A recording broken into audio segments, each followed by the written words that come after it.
오늘 우리에게 주시는 하나님의 말씀은 골로새서 3장 5절에서 17절까지의 말씀입니다. 그러므로 땅에 속한 지체의 일들 곧 음행과 더러움과 정욕과 악한 욕망과 탐욕을 죽이십시오. 탐욕은 우상 숭배입니다.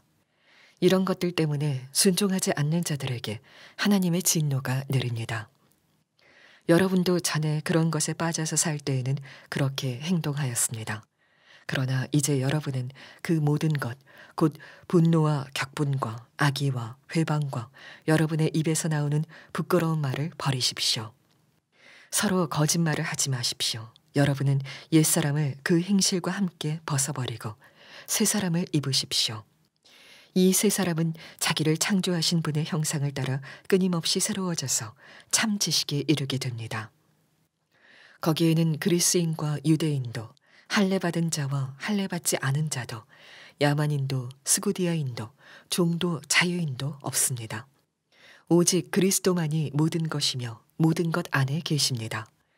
그러므로 여러분은 하나님의 택하심을 입은 사랑받는 거룩한 사람답게 동정심과 친절함과 겸손함과 온유함과 오래 참음을 옷 입듯이 입으십시오.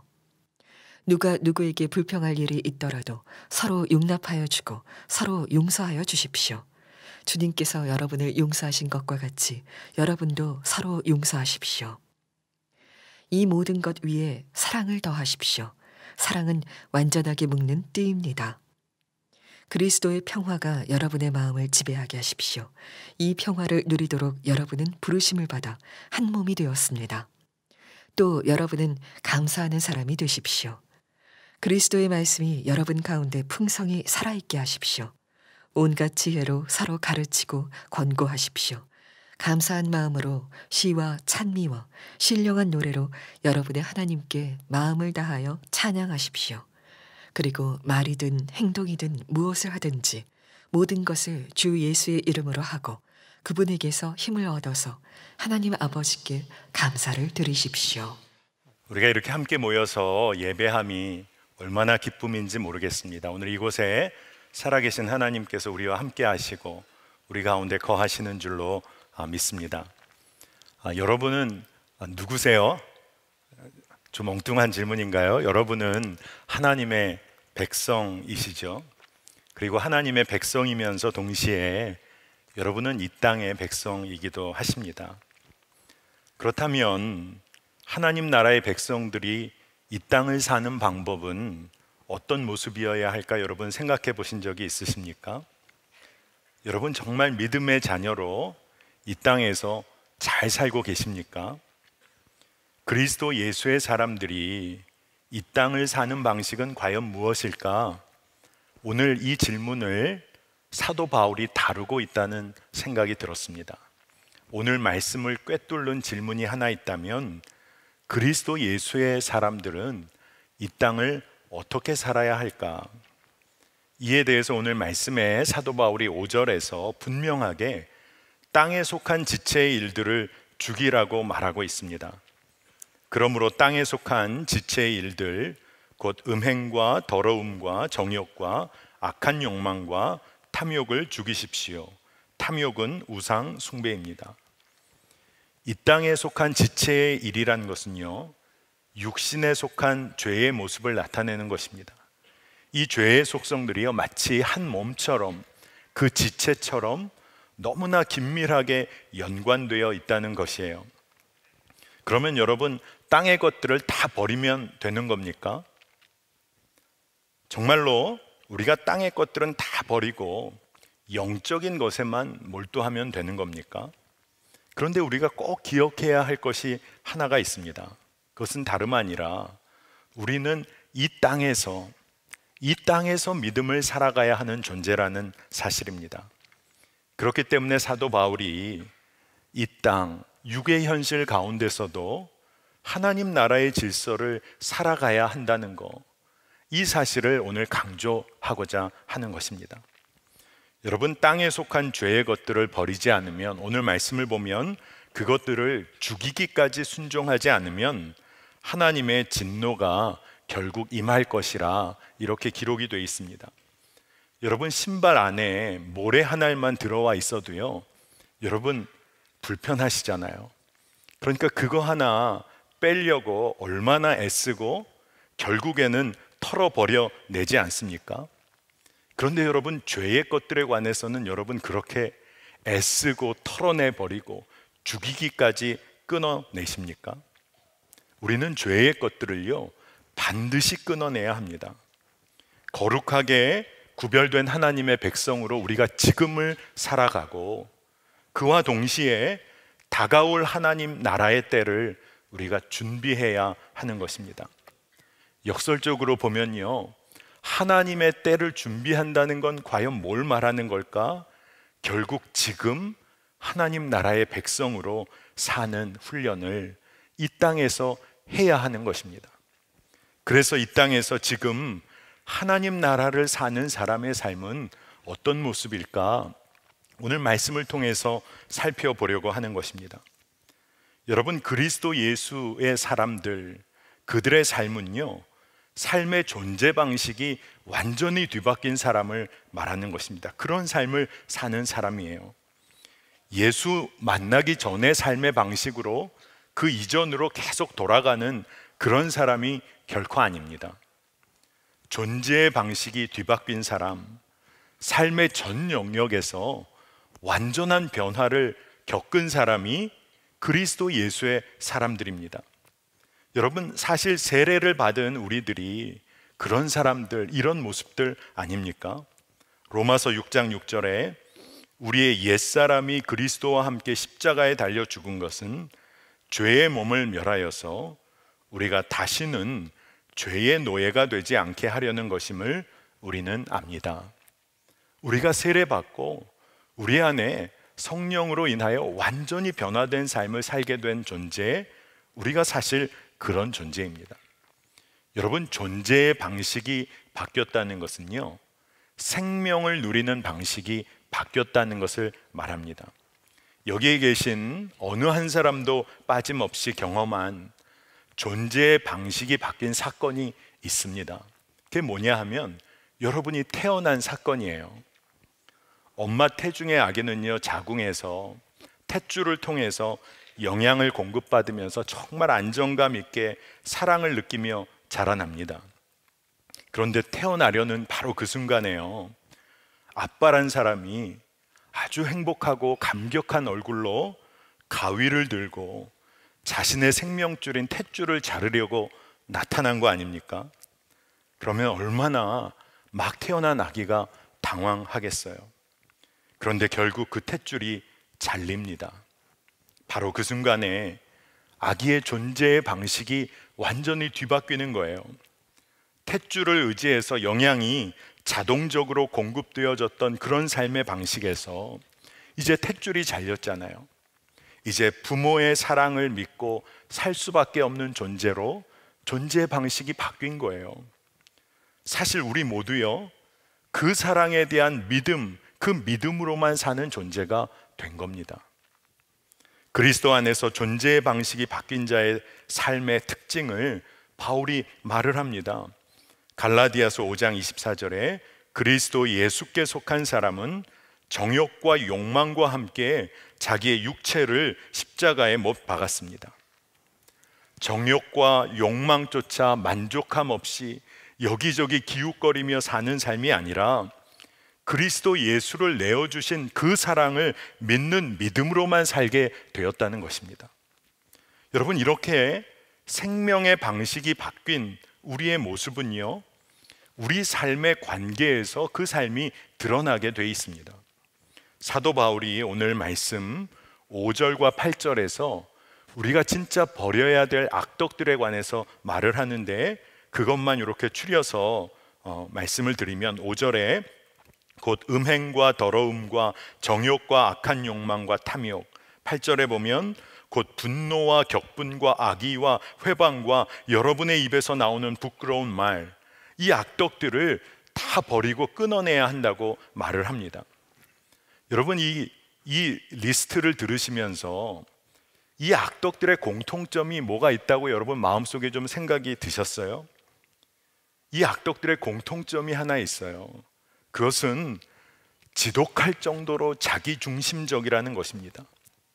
자기 욕구 따라 움직이고, 자기 감정 따라서 휘둘리고, 자기 판단 따라서 마음대로 사는 삶, 자기 중심적인 삶의 특징들입니다. 그런데 여러분, 자기 중심적인 삶이 도가 지나치게 되면 어떻게 되죠? 이웃들, 주변 사람들과의 관계는 말할 것도 없고 하나님과의 관계조차도 잊어버리고 살게 됩니다. 탐욕이 우상 숭배가 되는 이유가 뭡니까? 지독히 자기중심적인 욕구 때문에요, 하나님 자리마저도 훔치기 때문에 일어나는 일입니다. 그런데 이와는 대조적으로 오늘 12절 말씀에 반드시 추구해야 할 신앙적 덕목들에 관해서 사도 바울이 이야기를 합니다.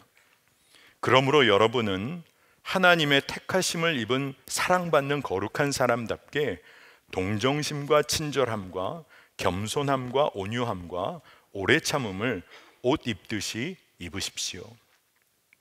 여기서 말하는 신앙적 덕목들에도 특징들이 있고 공통점이 있는데요, 이 모든 것들은 이웃들과의 관계 속에서 누려지는 것들입니다.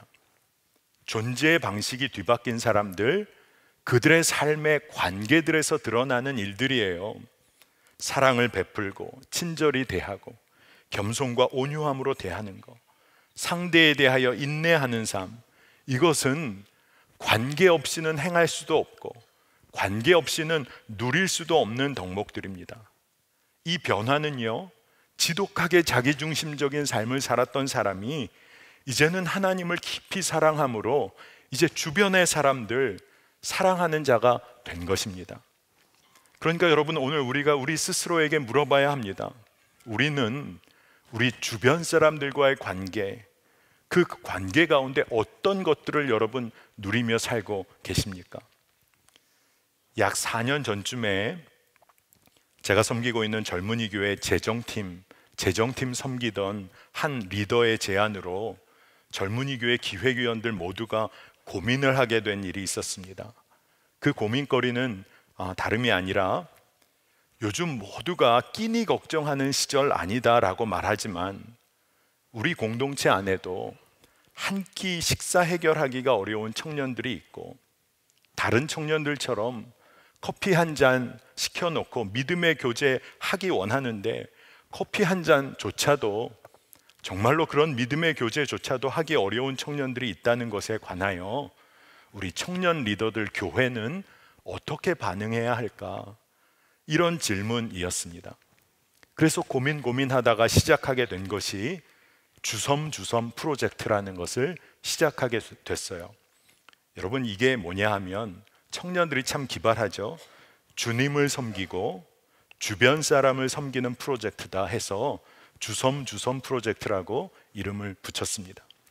지금 당장은 어려움에 처한 청년들, 하지만 하나님의 가능성인 청년들 아닙니까? 지금 당장 어려움에 처한 청년들을 이 프로젝트를 통해서 섬겨보자는 거였어요. 그래서 섬기길 원하는 청년들은 재정을 이 프로젝트에 흘려보냈습니다.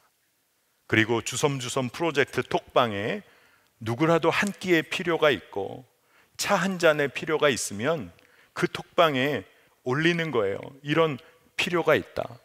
그러면 아무 조건 없이 도시락 기프티콘, 차 한 잔 기프티콘을 보내주었습니다. 관리자 외에는 아무도 누가 요청한지를 모르는 거예요. 이 일을 시작한 이후에 참 감사한 일이 많았지만 위기도 있었어요. 합리적인 사고를 하는 친구들 중에는 혹시 이것이 남용되면 어떡합니까? 특정인만을 위한 것이 되면 어떻게 합니까? 이런 질문도 했어요. 하지만 감사하게 모든 리더들 안에 주신 마음이 무엇이었냐 하면, 혹 남용되는 일이 있더라도 정말 도움이 필요한 청년들에게 아무 조건 없이 하나님의 손길이 미칠 수만 있다면 그것으로 감사하며 이것을 계속합시다. 그래서 지금도 주섬주섬 프로젝트가 계속 진행되고 있습니다. 도움이 꼭 필요한 이들의 요청이 여전히 있고, 또 적은 금액들이지만 정말 신기할 정도로 이 프로젝트에 재정을 흘려보내는 청년들이 꾸준하게 있어요. 여러분, 왜 이런 일이 가능할까요? 하나님을 사랑하는 자가 자기 주변의 사람들을 섬길 수밖에 없게 되기 때문에 그렇습니다. 자기 중심적인 삶에서 하나님과 이웃을 사랑하는 삶으로 나아가게 되기 때문에 그런 거예요. 여러분, 주님을 섬기는 자는 반드시 주변을 섬기게 됩니다. 여러분, 청년들 아니신 분들이 여기 많잖아요. 하지만 여러분의 삶에서 주섬주섬 프로젝트에 한번 도전해 보시기를 축복합니다. 그런데 문제는요, 어떻게 이 변화가 우리 삶에서 지속적으로 가능할까 하는 거예요. 한두 번은 가능한데 어떻게 지속적으로 이것을 가능하게 할 수 있을까? 이러한 질문에 대해서 오늘 말씀은요, 분명하게 이야기를 합니다.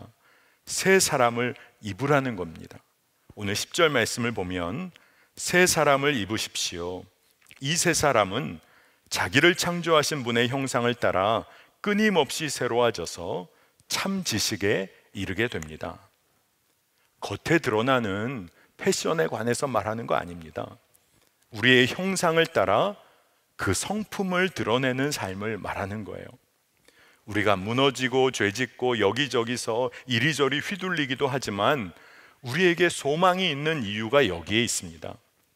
우리가 하나님을 닮은 자라는 거예요. 그냥 비슷한 정도가 아니라 하나님의 형상, 하나님의 본질 중에 본질이 우리의 심령 가운데, 삶 가운데 심겨져 있다는 겁니다. 그렇기에 우리가 날마다 끊임없이 새로워지는 은혜를 누리며 살게 돼 있는 거예요. 그러니까 우리 삶의 변화, 그 목적 지점은요, 나 혼자 잘 먹고 잘 사는 것이 아니라 그 목적 지점은 하나님 당신이십니다.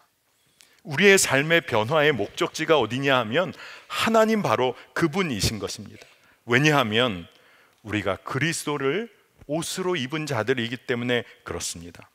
갈라디아서 3장 27절에 여러분은 모두 세례를 받아 그리스도와 하나가 되고 그리스도를 옷으로 입은 사람들이기 때문입니다. 오늘 주일에 오시느라 아마 단정하게 또 깔끔하게 옷을 입고 오셨을 거예요. 그런데 우리가 주일 예배에 올 때 옷을 잘 깔끔하게 입는 것 그 정도 수준이 아니라 우리는 매일매일 그리스도로 옷 입은 자입니다. 여러분은 이미 그리스도로 옷을 입은 자인데 그와 동시에 또한 매일매일 그리스도로 옷 입어야 하는 자입니다. 우리가 육신의 본성을 여전히 가지고 있어요. 구원받은 하나님의 백성이지만 육신을 가지고 이 땅을 사는 한 우리 안에는 연약함이 있습니다. 그러니 우리가 이미 그리스도로 옷 입은 자이지만 또한 동시에 매일매일 새롭게 그리스도로 옷 입는 삶을 살아야 합니다. 이것이 무슨 말씀이냐 하면 로마서에서 이렇게 이야기를 합니다. 주 예수 그리스도로 옷을 입으십시오. 정욕을 채우려고 육신의 일을 꾀하지 마십시오. 오늘도 새로운 삶의 방식, 하나님 나라의 질서를 지금 오늘 이 땅에서 살아보는 겁니다. 여러분, 군인이 군복을 입고요, 의사가 의사가운을 입습니다. 법관은 법복을 입고요, 운동선수는 경기에 임하려면 경기복을 입습니다. 그들이 직책을 수행할 때 입는 거잖아요. 이와 마찬가지입니다. 예수를 따르는 우리들은 그리스도 예수를 옷 입은 자들입니다. 그리스도로 옷 입고 내 안에 예수 생명으로 인해서 욕심대로 살지 않는 자입니다. 정욕 채우려고 육신의 일 꾀하지 않는 사람입니다. 여러분, 그런데 이 모든 삶의 변화가 나에게는 일어날까? 혹 그런 질문이 다시금 여러분의 마음에 생기는 분 계십니까? 오늘 말씀을 보면 이 삶의 모든 변화에는 예외나 차별이 결코 있을 수 없다는 거예요. 여러분, 이게 얼마나 은혜입니까? 복음의 능력, 복음에 의해 이끌린 삶은요, 어떤 특정인에게만 일어나는 일이 아닙니다. 오늘 11절 말씀에 거기에는 그리스인과 유대인도 할례받은 자와 할례받지 않은 자도, 야만인도 스구디아인도, 종도 자유인도 없습니다. 오직 그리스도만이 모든 것이며 모든 것 안에 계십니다. 여러분, 그리스도께서 거하시고 역사하시는 일에 있어서 여러분 예외가 될 수 없습니다. 여러분, 이게 얼마나 은혜입니까? 뿐만 아니라 그 어떤 사람도 제외될 수가 없는 거예요. 그러니까 그리스도 예수의 사람들은 혼자서만 믿음 생활 잘하는 사람 아닙니다. 혼자서만 은혜 누리는 사람 결코 아닙니다. 여러분, 우리 교회 공동체가, 그리스도의 몸인 우리가 그 어느 누구도 뒤에 처지지 않도록, 뒤에 남겨지지 않도록 해야 하는 것입니다. 저는 이 말씀을 묵상하면서 제 마음에 현대적으로 오늘 이 11절 9절에 추가해야 할 항목들이 있지 않을까? 교회 공동체에 추가해야 할 항목들이 있지 않을까 생각해 보았습니다. 예를 들면 가난한 자와 부유한 자도, 여성과 남성에게도, 힘이 없는 자와 권력이 있는 자에게도, 먼저 된 자에게도, 새가족에게도 어떠한 차별이나 구별이 없음을 그리스도 예수의 사람들은 증거해야겠다, 이런 마음이 들었어요. 초점은 그리스도 내 안에 계심을 함께 늘 함께 기억하고 증거하는 삶입니다. 그래서 오늘 사도 바울이요, 우리에게 권면하는 내용의 초점이 있습니다. 이 땅에서 하나님의 나라를 온전히 살라는 건데, 그거는 개인이 잘 살아라, 개인의 신앙적 삶만을 말하는 게 아니라, 사실 사도 바울은 공동체가 어떻게 하나님 나라를 살아낼지에 관해 말하고 있는 거예요. 그래서 말씀이 우리 교회 공동체에 도전하는 지점이 있습니다. 그것은 뭐냐 하면 용서와 사랑입니다. 13절 14절에 누가 누구에게 불평할 일이 있더라도 서로 용납하여 주고 서로 용서하여 주십시오. 주님께서 여러분을 용서하신 것과 같이 여러분도 서로 용서하십시오. 이 모든 것 위에 사랑을 더하십시오. 사랑은 완전하게 묶는 띠입니다.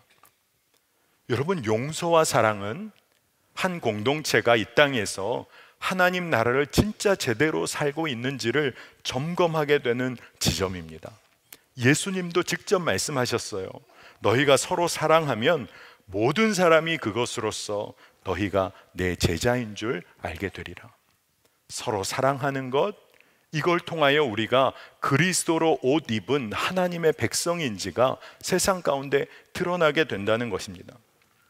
여러분, 서로 사랑하고 용납하는 일은 무조건적인 예수 그리스도의 사랑에 기초합니다. 그거 없이 어떻게 우리가 용서하지 못할 사람 용서하고 사랑하지 못할 사람 사랑하겠습니까? 그런데 한 가지 오늘 분명히 해야겠다는 마음이 들었어요. 여러분, 우리에게 사랑할 능력이 없어서 사랑 못하고 용서할 능력 없어서 용서가 안 되는 것입니까? 진짜 솔직히 말하면 주님이 무조건 우리를 용서해 주셨으니, 사랑해 주셨으니 사실 우리에게 이미 은혜가 충만합니다. 진짜 문제는 뭐죠? 우리가 사랑하기 싫고 용서하기 싫은 우리 마음이 문제 아닙니까? 사랑하고 용서할 능력 없음이 문제가 아니라요, 진짜 문제는 사랑과 용서의 삶에 대하여 순종이 없고 갈망이 없는 것이 진짜 문제 아닙니까? 그런데 오늘 말씀은 우리 공동체가 사랑과 용서에 대하여 한 몸으로 부르심을 받았다는 거예요. 우리 생명이 주의 몸된 교회에서 서로 연결되어 있기 때문에 서로 싸우고 다투는 일, 그건 내 주변 사람들을 해하는 것뿐만 아니라 나를 해하는 일이라는 것을 알아야 합니다. 그래서 오늘 말씀의 15절에도 서로의 관계 안에 주님의 평화가 지배하도록 힘을 다하라고 말씀하십니다. 아마 오늘 이 현수막 앞에도 나와 있는 말씀이죠.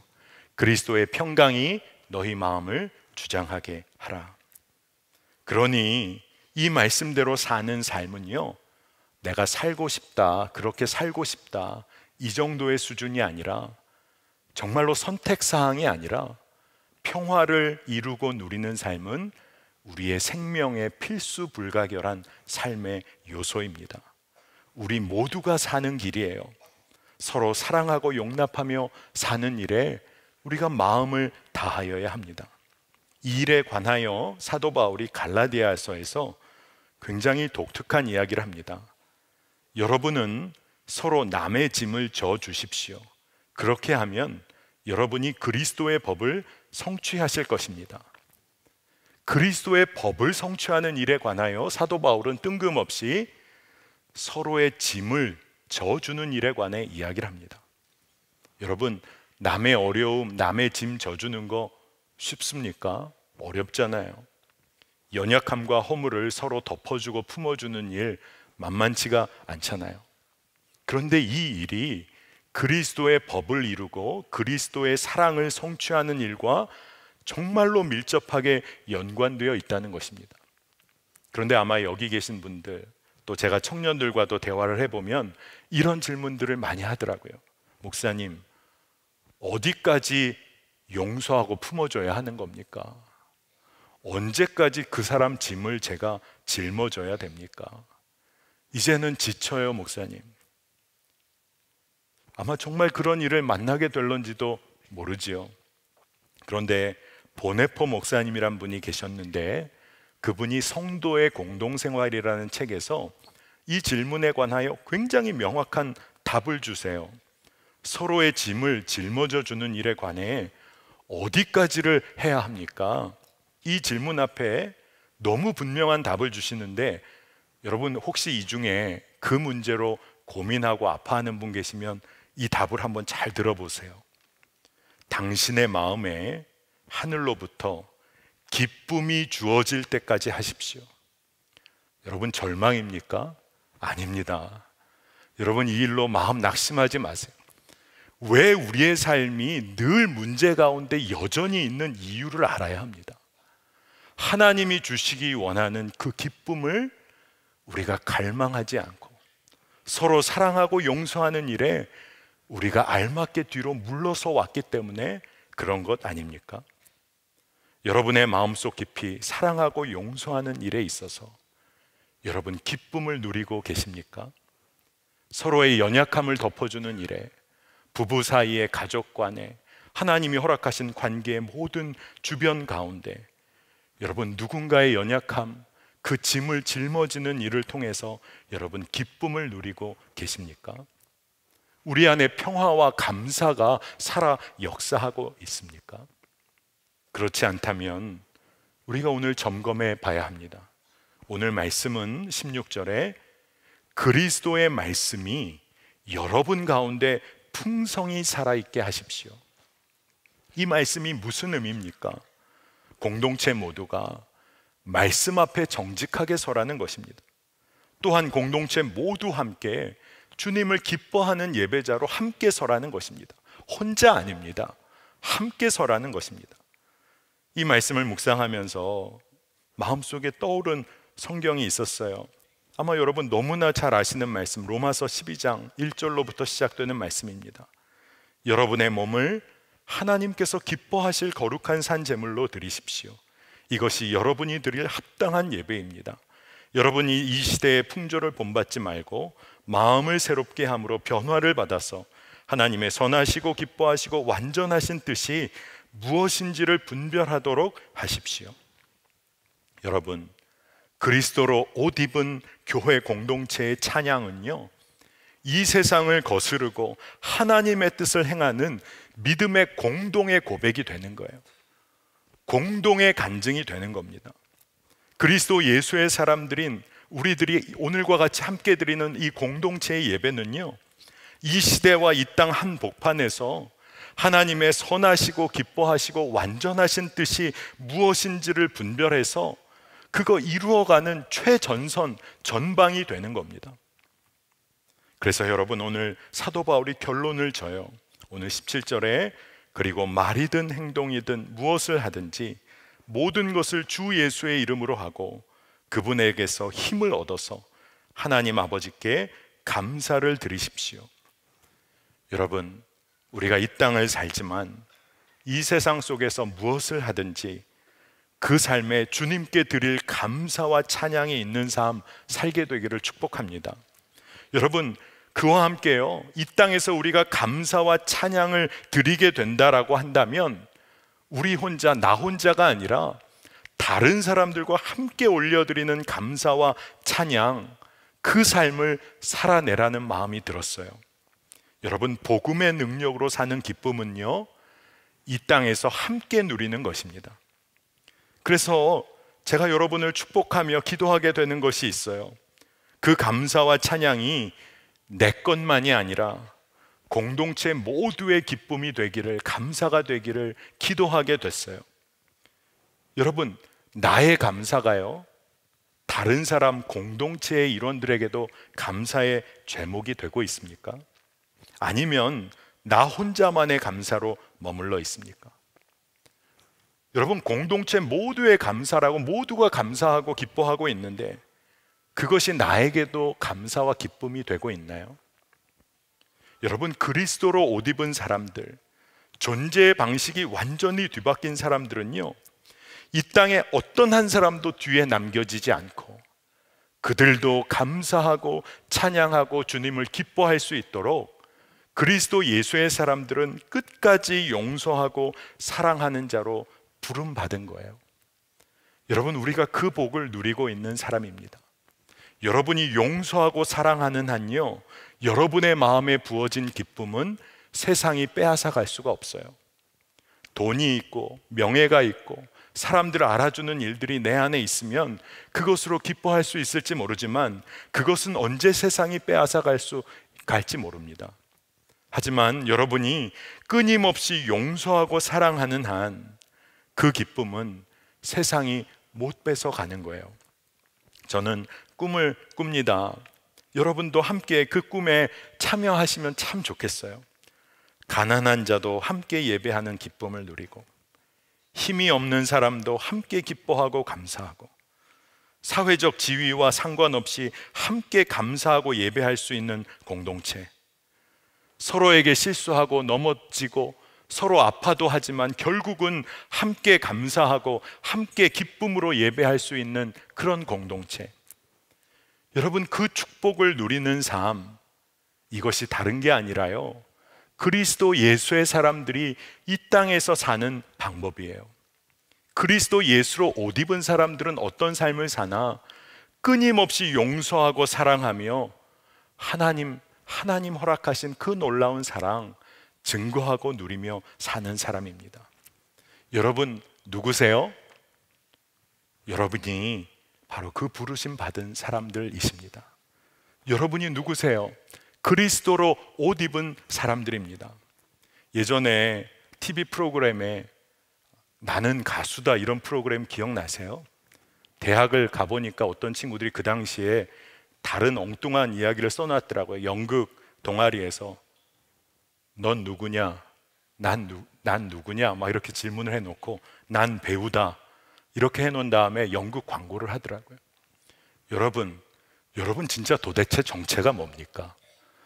제가 이렇게 질문해도 여러분 노여워하지 마시길 바랍니다. 우리가 오늘 꼭 깨달아야 하는 거예요. 여러분 정체가 과연 뭡니까? 우리가 그리스도로 옷 입은 자들입니다. 예수 그리스도께 속한 사람들입니다. 여러분, 이 땅에서 그 기쁨과 축복을 우리가 마음껏 누릴 뿐 아니라 함께 누리게 되기를 축복합니다. 여러분, 우리가 함께 기도하고 찬양하게 되기를 축복합니다. 우리 예배드리는 이 공동체에 어떤 사람도 뒤에 남겨지지 않는 은혜가 이곳에 충만하기를 축복합니다. 자, 오늘 우리 말씀 붙잡고 기도하면 좋겠습니다. 이미 우리 모두가 그리스도로 옷 입은 자임을 우리가 오늘 고백했습니다. 오늘 분명히 기도할 제목은 딱 한 가지, 모든 탐욕을 십자가에 못 박은 자로 우리의 관계 가운데 함께 사랑하고 용서하는 자로 서게 하여 주옵소서. 그 일을 통하여 주님 드러내는 삶 이 땅에서 살게 하여 주옵소서. 우리 주의 이름 한번 부르고 기도하십시다. 주여, 주님 감사합니다. 주를 바라봅니다. 주님 의지합니다. 우리가 예수 그리스도로 옷 입은 자입니다. 모든 탐욕을 십자가에 못 박은 자입니다. 이제는 하나님 나라 위하여 쓰임받는 자들입니다. 주여, 이제는 끝까지 사랑하고 섬기는 자, 주여, 우리의 기쁨과 사랑이 주여 끝까지 함께 누려지는 공동체 되기를 원합니다. 하나님의 나라 의를 위하여 쓰임받을 뿐 아니라 우리가 용서하고 사랑하는 일에 주여 주의 평화를 이루어가는 일에 우리가 함께 쓰임받는 자 되게 하여 주시길 원합니다. 이미 그리스도로 옷 입은 자, 오늘도 예수 그리스도로 옷 입은 자, 오늘도 또 예수 그리스도로 옷 입고 주의 일을, 주의 영광을 드러내는 자로 쓰임받게 하여 주소서. 내 안에 나의 자아는 이미 죽고 오로지 예수 생명으로 사는 자 되게 하여 주옵소서. 주님, 이 일을 이루신 주님을 찬양합니다. 하나님, 은혜를 감사드립니다. 오늘 말씀 통하여 다른 어떤 것이 아니라 우리가 예수 그리스도로 옷을 입고 이 땅에서 오로지 하나님의 백성으로 온전히 살아가는 일, 모든 공동체가 함께 이 일 감당하길 원합니다. 우리의 정욕과 탐욕 모든 것 십자가에 못 박고 이제는 오로지 예수 그리스도의 그 길 따라 생명 증거하는 자로 서기를 원합니다. 하나님, 우리가 맺어가는 모든 관계 가운데 함께 사랑하고 서로 용서하는 일, 이 일이 드러나게 하여 주옵소서. 주님의 평강이 우리의 삶을 주장하게 하여 주시옵소서. 이 땅을 살아갈 때 넘어지는 자 아니라 사랑하고 용서하는 자 되게 하여 주옵소서. 하나님, 오늘 주의 은혜에 감격하고 주의 사랑이 너무나 놀라워 구별된 예물을 올려드린 성도들이 있습니다. 그들의 손길 붙잡아 주시고 하나님의 나라와 의를 위하여 쓰임받는 평생의 삶이 되게 하여 주시고, 오늘 물질적으로 드릴 것은 없지만 주여 모든 마음 그 정성 중심을 올려드린 성도들의 삶을 주님 귀히 여겨주셔서 그들의 삶에 나누고 베풀 것이 충만한 삶으로 이끌어 주시고 저들의 마음이 하나님 나라를 위하여 쓰임받는 복이 있게 하여 주옵소서. 이 나라와 민족을 긍휼히 여겨주셔서 다음 주에 있을 너무나도 중요한 북미 정상회담 주님이 간섭하셔서 하나님께서 다스려 주시는 은혜가 있게 하여 주시고 이 민족 복음으로 통일되어 하나님께 귀히 쓰임받고 사랑하고 용서하는 민족 되게 하여 주옵소서. 하나님, 열방의 선교사님들을 주께 올려드리고 억눌린 주의 종들을 주의 손에 올려드립니다. 하나님, 풀려지는 역사, 주여 주의 손에 온전히 붙잡혀지는 역사, 하나님 나라의 영광이 드러나는 역사가 성도들의 기도를 통하여 이루어지게 하여 주옵소서. 오늘도 이 자리에 모인 모든 성도들 주께 올려드립니다. 하나님, 우리가 예수 그리스도를 옷 입고 매일매일 끊임없이 변화된 삶, 새로운 은혜를 누리게 하여 주옵소서. 감사합니다. 예수님의 이름으로 간절히 기도합니다. 아멘. 우리 다 같이 일어나셔서 주의 이름을 높여 드리시겠습니다.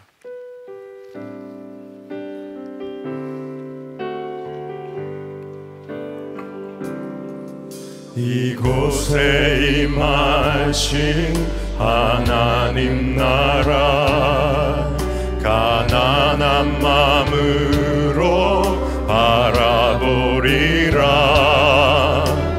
먼저 그 나라 그 뜻 구하며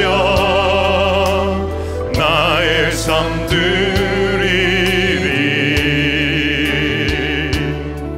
주님이 맡기신 하나님 나라 믿음의 눈으로 바라보리라. 하늘의 뜻이 이 땅 가운데 완성될 그날까지 믿음 다하여 그 위에 서리라. 하나님의 나라는 무너지지 않으리. 믿음 다하여 그 나라 세워가리라. 주님 곧 오실 때까지